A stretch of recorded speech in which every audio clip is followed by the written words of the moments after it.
Sur 42info.fr, on reçoit Yann qui habite la région rouennaise et qui est l'un des administrateurs d'une communauté dédiée à la série Kaamelott qui a près de 78 000 membres. C'est énorme. Bonjour Yann. Bonjour. Ça va bien ? Très bien, merci. Merci d'être avec nous sur 42info. Alors, la série Kaamelott, le film dont le premier volet est sorti aussi, et ce groupe Facebook qui s'intitule Kaamelott, ma religion. J'invite tout le monde à aller faire un petit tour et puis à liker ce groupe. Comment vous êtes-vous devenu accro à la série, à cet humour si particulier ? Alors, en fait, j'ai découvert la série une fois qu'ils avaient donc arrêté Caméra Café. Ils ont mis Kaamelott à la place. Ouais, l'arrêt de Caméra Café, pour moi, c'était un petit peu un drame parce que j'adorais ça. Oui. Et je me sentais pas de regarder autre chose. Et ce sont des amis qui m'ont incité, qui m'ont dit regarde Kaamelott, ça va te faire marrer. Tu vas voir, c'est super.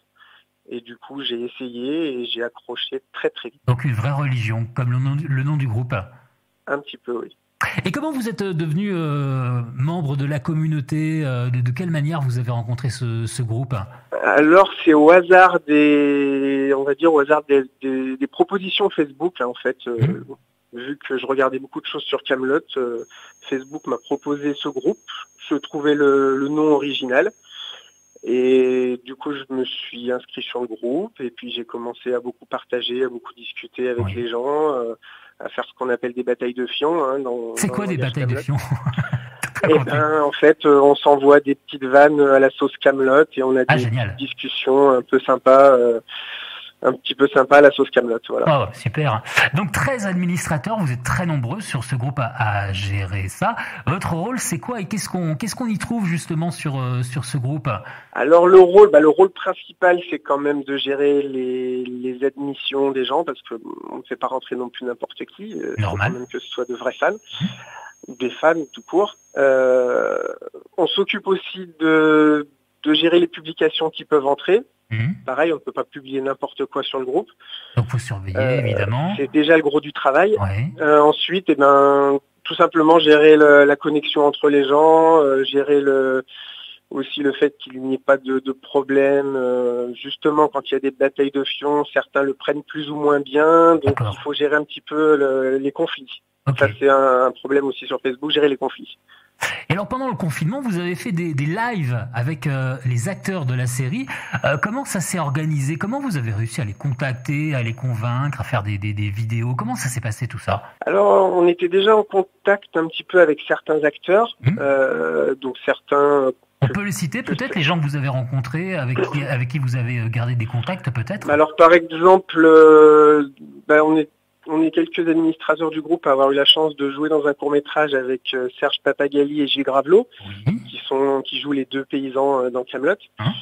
Donc, grâce à ça, on a un petit peu pu leur demander de faire des lives ou des vidéos pour nous, c'était assez sympa.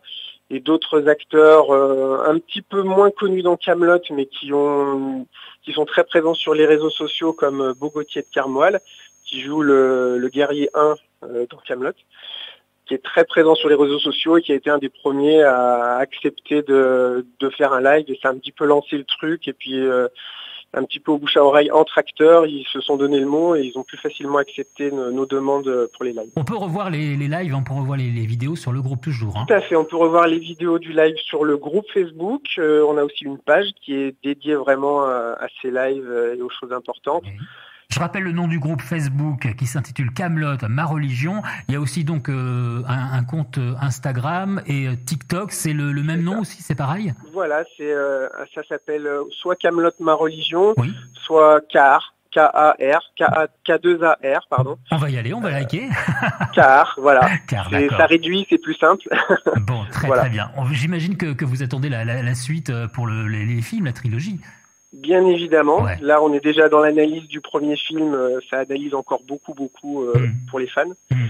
Et justement, qu'est-ce que les fans en pensent de ce premier film par rapport à la série ? C'est très mitigé. C'est mitigé ? D'accord. Comme beaucoup de fans, c'est comme tous les univers Star Wars, etc. Quand il y a une grosse communauté de fans, c'est très mitigé. Ouais, tout à fait. Il y a une grosse attente, voilà, ça faisait plus de 10 ans qu'on attendait le film, donc c'est mitigé. Je pense qu'il faut le voir plusieurs fois pour apprécier vraiment le film, parce que au début on a une telle attente qu'on s'attend peut-être à quelque chose de plus, et finalement on est peut-être un peu déçu au début. Tout le monde ne réagit pas pareil, mais vraiment mitigé. Il y a de tout et de rien dans les commentaires. Allez rejoindre le groupe Facebook Kaamelott, ma religion. C'est aussi sur TikTok et Instagram. Yann, merci beaucoup pour cet entretien, et je vous propose de vous rappeler pour la sortie du deuxième film. On fera une petite interview et on va débriefer de cette sortie, d'accord ? Aucun problème. Allez, merci à vous. À très bientôt. Au revoir. Merci, au revoir.